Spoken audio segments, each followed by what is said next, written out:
Welcome to Mommy Heal Thyself. We feature guests who provide you with the tools, resources, and strategies you need to say no to a life of pain and suffering from all forms of preventable disease, toxic drugs, and unnecessary surgeries. We hope to inspire you to boldly reclaim your ability to heal and to serve the ones you love. Welcome, everyone, to another episode of Mommy Heal Thyself. Today, I'm here with a phenomenal artist. He is George Miller, an illustrator, public speaker based out of Northeast Florida. So he's right near me. I'm just so thrilled about this. For over 20 years in educational institutions, private and public offices, business and communities all over the world have benefited from George's multicultural and child advocacy network and messages. George's art inspires us to learn in cross-cultural and multi-ethnic environments. Students and parents, educators and professionals, business owners and government leaders have praised George for his work that clearly reflects a love for children, his respect for those who teach and care for our kids, his passion to bring awareness to the problems of illiteracy. As an invited speaker at conferences and schools, George's lively presentations focus on both the benefits of the creative process and our individual ability to self-determine a lifetime of successful living. George, thank you for joining us today. Thank you for having me, Dr. Michelle. I'm happy to be here. You know, one of the main reasons why I reached out to you is because I had gotten an email that featured your artwork as part of a film that was with Denzel Washington, and it was in the background. I can't remember what film was now. And it was It Takes a Village. And I was like, oh my God, that is so super awesome. And it's right behind you right now, actually, that beautiful picture of all of these hands lifting up the baby. And so I would love for you to talk to us a little bit about that piece in particular, when you were inspired to create it and what was the inspiration? Thank you. Yep. I created It Takes Entire Village to Raise a Child in 1993. And I think the inspiration more than anything at the time, I had moved to Los Angeles. I was living in Los Angeles. And every February, they would put on a huge art show at the Baldwin Hills Mall called the Artist Salute to Black History Month. And it featured all the prominent African American artists from around the country. So Charles Bibbs, Albert Fennell, Kenny Gatewood, all kinds of great artists would come to this, gather in this mall, set up their art, and for 3 or 4 days, they'd put on this tremendous show of Black art. And so each year, they would select one artist to be in center court. And the way they would select that artist to be in center court, that's where everyone wanted to be. You were, if you could get to center court, you were somebody at the Artist Salute to Black History Month, curated by Barbara Wesson. So so I wanted to be so badly into center court. Yeah, I wanted that spot. I was a new artist on the scene, and not very many people knew who I was. And in all fairness, I was just really getting started compared to some of those artists who had been around for decades. But when it opportunity came up, I wanted that's what I wanted. I wanted to be in center court. And so I needed to create a piece of artwork that was going to grab the attention of everyone, that was really going to be a strong piece. And maybe that would get me into center court. I created at the time I was into African proverbs. So everyone knows that it takes entire village to raise a child is an African proverb. It's been around for a thousand years. Some people tend to think Miss Clinton came up with that when she came out with her book, but it had been around long before Miss Clinton. And so I had been into African proverbs. Sticks and bundles are not easily broken. The house of the heart is never full. It takes entire village to raise a child. And it was my thought that I would illustrate this piece and everybody would love it. And I'd get to be the center court artist at the Baldwin Hills Mall. That was my goal. It didn't quite happen like that, but that's okay. I created the piece, I entered it in. I actually got second place to another artist who was very good artist and had been around a lot longer than me. At the time, I was super disappointed, but I understood. I understood, you know. Um, so I at least had an opportunity to create a beautiful piece of artwork. Now, the funny thing is, whoever's piece of artwork was chosen for that particular thing, they had to give up the rights to it. So the rights to it belonged to the artist Salute to Black History Month. So in that respect, in hindsight, I was happy that I had not won and did not have to give up my rights to that piece of artwork, which later got into the movie The Preacher's Wife with Denzel and Whitney Houston and all these other great actresses and actors. Um, so it was just an amazing time in my life. At the time, I was working another job. I was not a full time artist. I had been working at the post office. I quit the post office to become a full time artist. And I always looked at that like that was God's gift to me. That was his way of encouraging me and telling me that, George, you're on the right path, and this is what he wanted to come out into the world. He just used it to come out through me, and that it was my gift from God for having the courage to step out from my job on my faith and become a full-time artist. So that's kind of how it came about. And it's funny because even to this day, I created the artwork in 1993. The movie came out in 1996. I think Miss Clinton wrote her book in 95. But even to this day, with all of the artwork that I've created, that is still the best selling piece of artwork that I have. I am so thankful to God that He used me to bring that out into the world. So You know, I it's a love great feeling. I love the fact that you are so humble and so honoring of the reality that God uses us to deliver messages. And that spirit that flows through you is so genuine. I mean, like I said, you guys, we were supposed to record this particular episode weeks ago, but something was acting funky with the audio. And I was like, darn, darn, darn.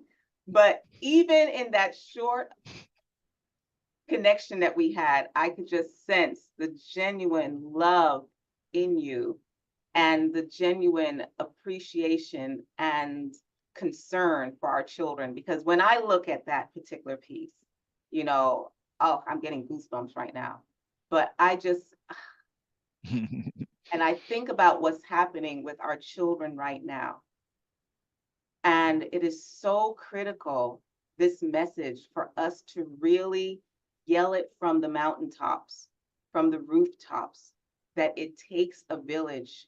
You know, the reason why we have this particular podcast, Mommy Heal Thyself, is because I want to share with women in particular the important message that you cannot, you should not, you were never designed to try to do this by yourself. And when we look at that picture, that to me is the message of not only allowing spirit to guide you, Mhm. but allowing that spirit that comes through the community to lift up that child, you know. Oh, so beautiful.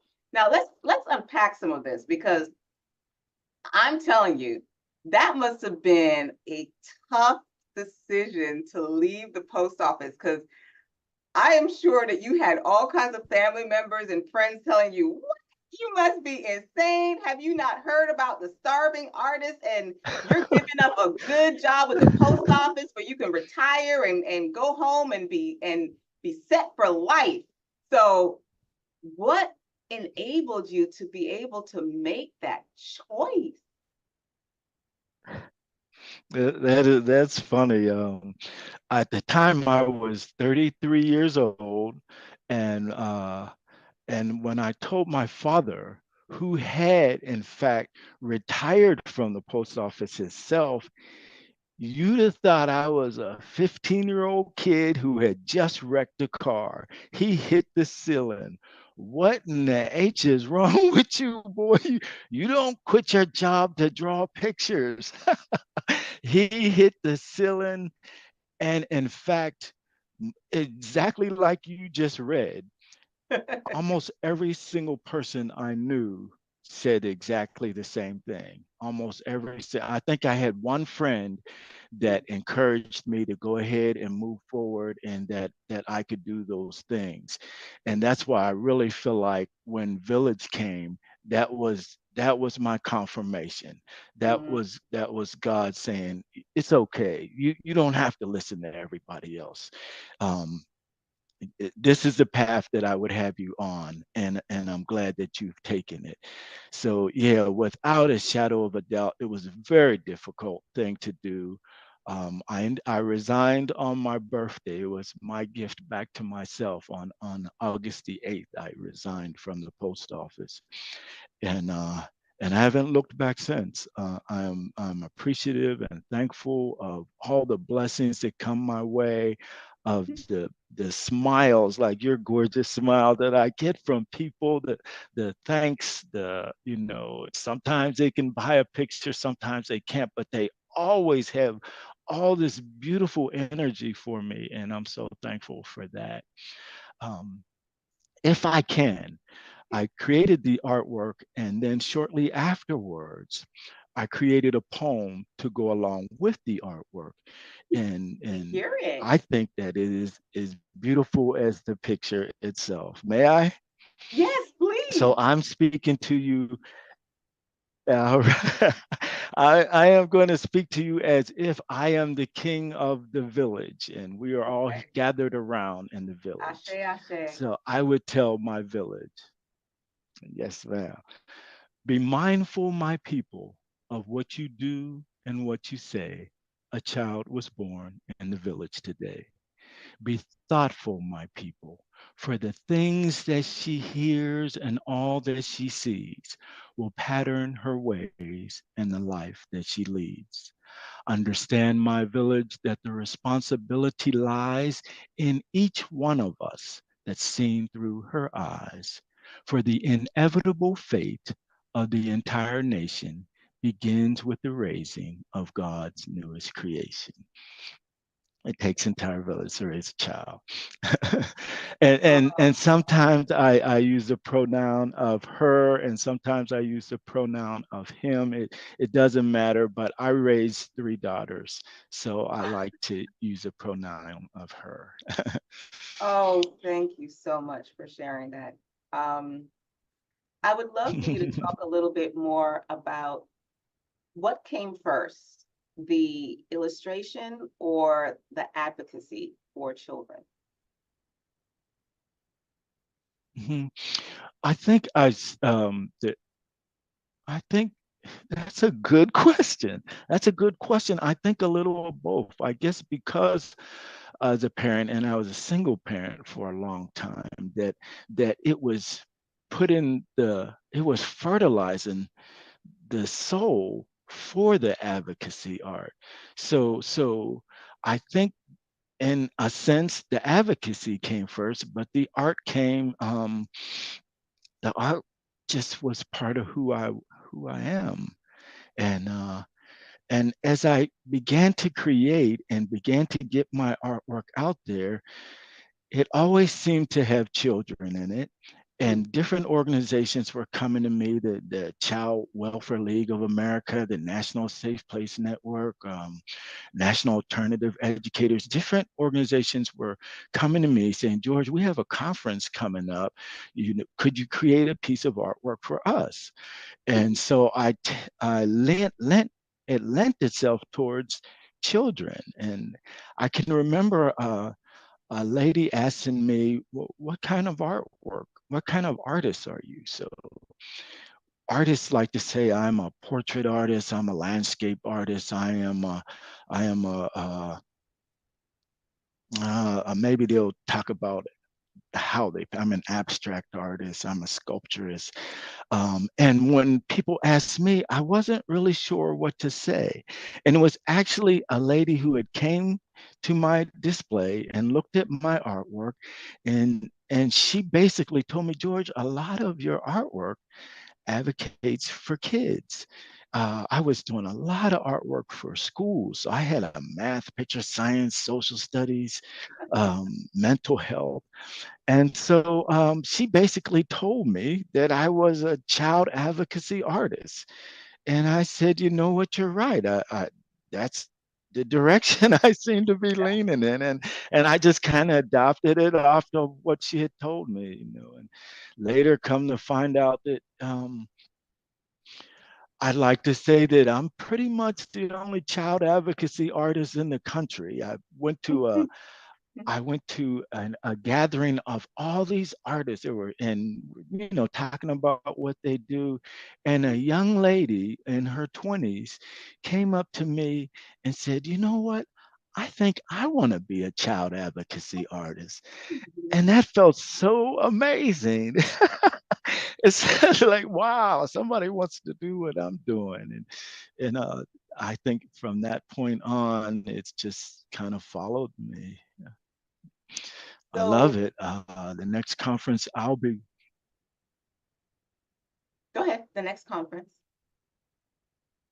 The next conference that I'll be going to will be the Daniel Memorial Conference at the Rosen in Orlando. It's for foster kids. I'll go from there to Advancing School Mental Health. That's also going to be in Orlando in December. That one will be in December. So I basically sell my artwork through these conferences. They're attended sometimes by hundreds of people, sometimes thousands. And that's basically how I've always shown and sold my artwork. Wow.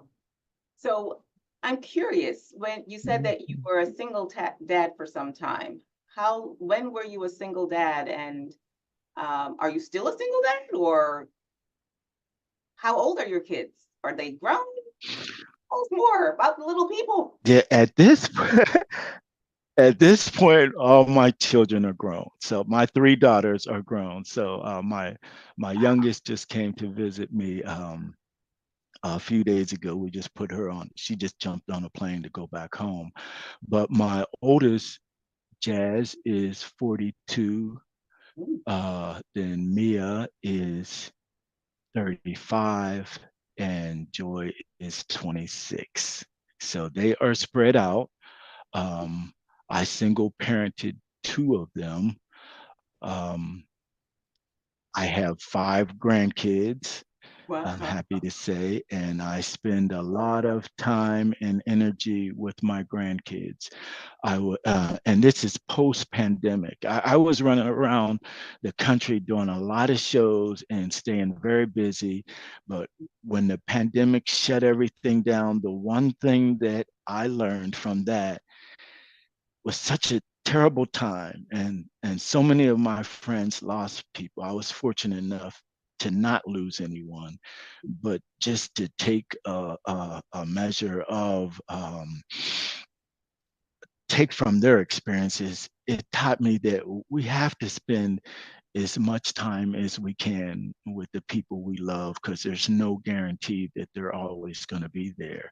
And my time with my grandkids was basically Zoom calls and FaceTime and Marco Polo, and which is all good. That's the technology of today, but there's nothing like being right there and helping them get ready for school in the morning and picking them up from here and there. And we complain about it, but we know we love it, you know. So yeah, I spend a Wow. lot of time now with my grandkids, and I'm happy to be able to do that. You know?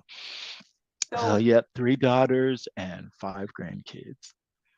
so that is what makes your story even more tremendous, you know, that you are doing this journey as a single dad of girls, no less, because Lord knows I have 5 children, and the girls, I believe, are harder than the guys to raise. So I can only imagine as a father going through the adventure of raising girls is just tremendous. And Daughters. to always be able to hold on to that faith and that acknowledgement that God is in control and that God will provide. I know that must have been a challenge for you at different points in the journey. So now tell us a little bit more about Yeah. what do you feel is the message that you wanted to convey in that first illustration of It Takes an Entire Village?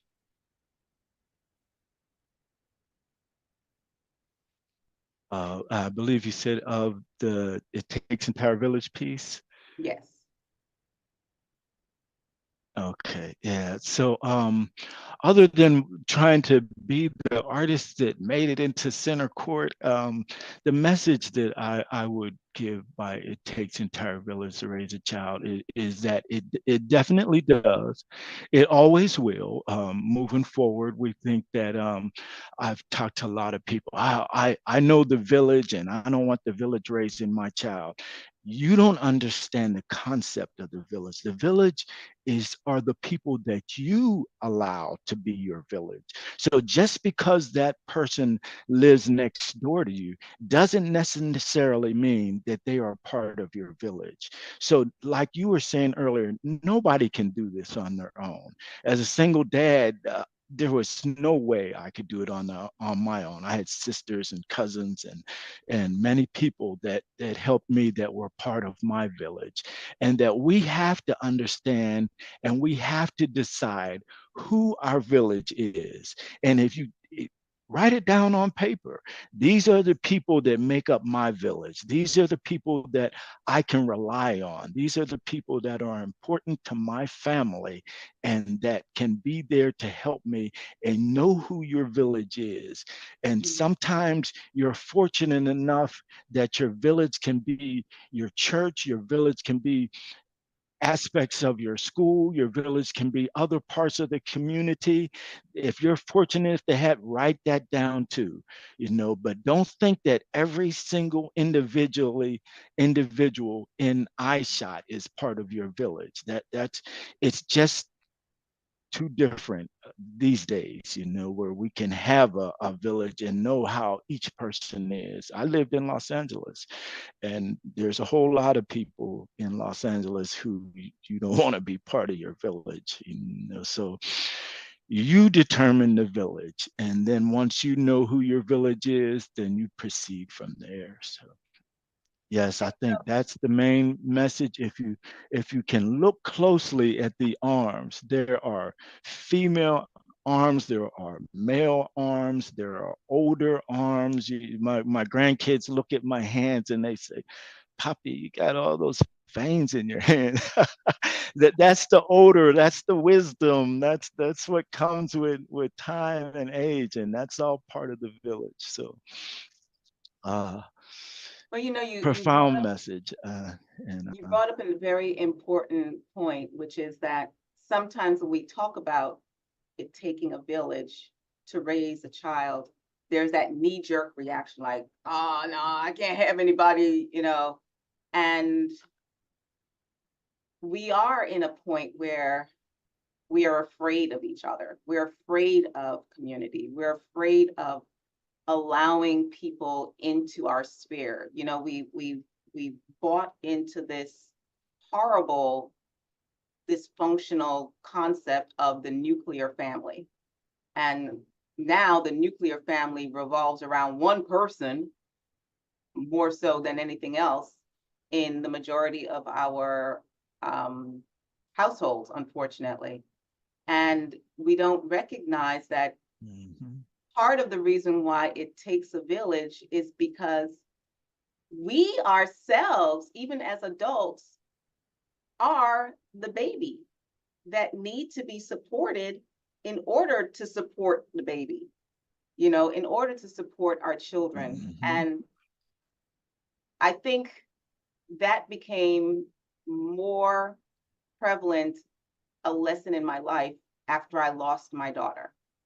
And I can look back on that situation and I can now honestly say, perhaps I would not have lost her if I had allowed myself to do exactly what you said, which is to write down on paper, to identify and to draw people in to create that village that would help me. You know, I think it's a misnomer looking back when I say, yeah, I was a single mom, because as you said, it is impossible. And you just, you know, smoking something if you think that you can raise up a child by yourself as a single anything, you know. So Yeah, you're exactly right. And you're exactly right about us needing to recognize the fact that I tell my daughter, you know, when you make decisions about your life, and sometimes you have to look at yourself like you're the child, you know, and if you were going to advise the child, what advice would, that's the advice you want to give to yourself, and that you have to seek help the same way anyone else seeks help, same way you would seek help out for your child. You need to seek that help out for yourself. It's very important. Yes, we're all part of the village. We all are children of the village, and so we have to help each other. We have to look for help. We have to ask for help. It is so important in order to make it. These are really tough times now, and I watch my daughters deal with my grandkids, and they have some obstacles and some challenges that we didn't have growing up. And this internet, which on one hand is amazing how helpful it can be, but on the other hand, it can be detrimental to our health if we're not careful and we don't watch how our kids access it. So yes, just be careful. We just, you know, we're out here, love one another. If there is a message in my artwork, a single message that everyone can take in, I hope that they see love one another, because that's pretty much the key to everything. wow. Well, you know, thank you so very much for allowing yourself to be a vessel to bring forth that message of love. It is so needed in our world today. Um, and to have that acknowledgement that we are all children of the village. And most definitely, it takes a village. So thank you so very much. And ladies and gents, in the show notes will be a link to George's website where I encourage you to go and visit and peruse all of his beautiful artwork and to perhaps decide to make your home the home for one of his beautiful pieces of artwork. I'm I cannot tell you how much you have definitely touched me today and inspired me with your message of hope and love. So thank you once again. Thank you. Thank you. Thank you. Thank you, Dr. Michelle. Thank you for having me. Thank you for your beautiful smile. It just makes me smile seeing your smile. It's so gorgeous, and I really appreciate you having me. This has been fun, and I am so happy, you know, to be a part of it. So ladies, until next time, peace and blessings. Thank you for tuning in for this episode of Mommy Heal Thyself. If you like what we're doing here, please share, subscribe, like us, and leave a comment. Your feedback